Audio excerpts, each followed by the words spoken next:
ਅੱਖਾਂ ਵੀ ਹੁਣ ਰੋਨੀਆਂ ਨੇ। ਜਿੱਦਾਂ ਪਿਆਰ ਸੀ ਦਿਲ ਵਿੱਚ ਉਹ ਚਿੱਟੀ ਰੱਖ ਹੋ ਗੋਨੀਆਂ ਨੇ।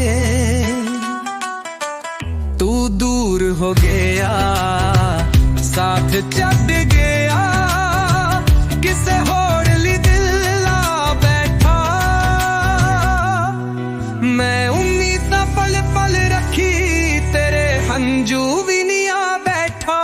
ਕੁਝ ਬੋਲਦਾ ਨਹੀਂ ਤੇਰੇ ਹੰਝੂ ਬੋਲਦੇ, ਸਾਡੀ ਯਾਦਾਂ ਵੀ ਹੁਣ ਰੋਲਦੇ। ਮੈਂ ਰਾਤਾਂ ਜਾਗੀ ਤੂੰ ਚੈਨ ਵਿੱਚ, ਮੈਨੂੰ ਦਿਲ ਤੋਂ ਕਿਉਂ ਖੋਲ ਦੇ। ਮੈਂ ਖਤ ਲਿਖਦੇ ਲਿਖਦੇ ਥੱਕ ਗਿਆ, ਪਰ ਕੋਈ ਜਵਾਬ ਨਹੀਂ ਆਇਆ। ਇੱਕ ਵਾਰ ਤਾਂ ਆਖ ਦੇ ਕਿ ਪਿਆਰ ਵੀ ਕਦੇ ਸਾਦਾ ਹੋਇਆ।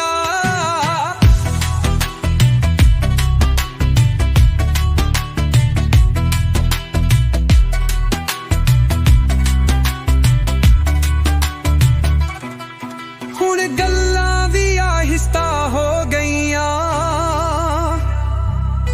ਪਿਆਰ ਵਾਂਗੂ ਹੀ ਰਾਹਾਂ ਵੀ ਰੁਕ ਗਈਆਂ। ਮੈਂ ਕਦੇ ਸੋਚੀਆਂ ਵੀ ਕਿ ਮੇਰੀਆਂ ਦੁਆਵਾਂ ਵੀ ਥੱਕ ਗਈਆਂ।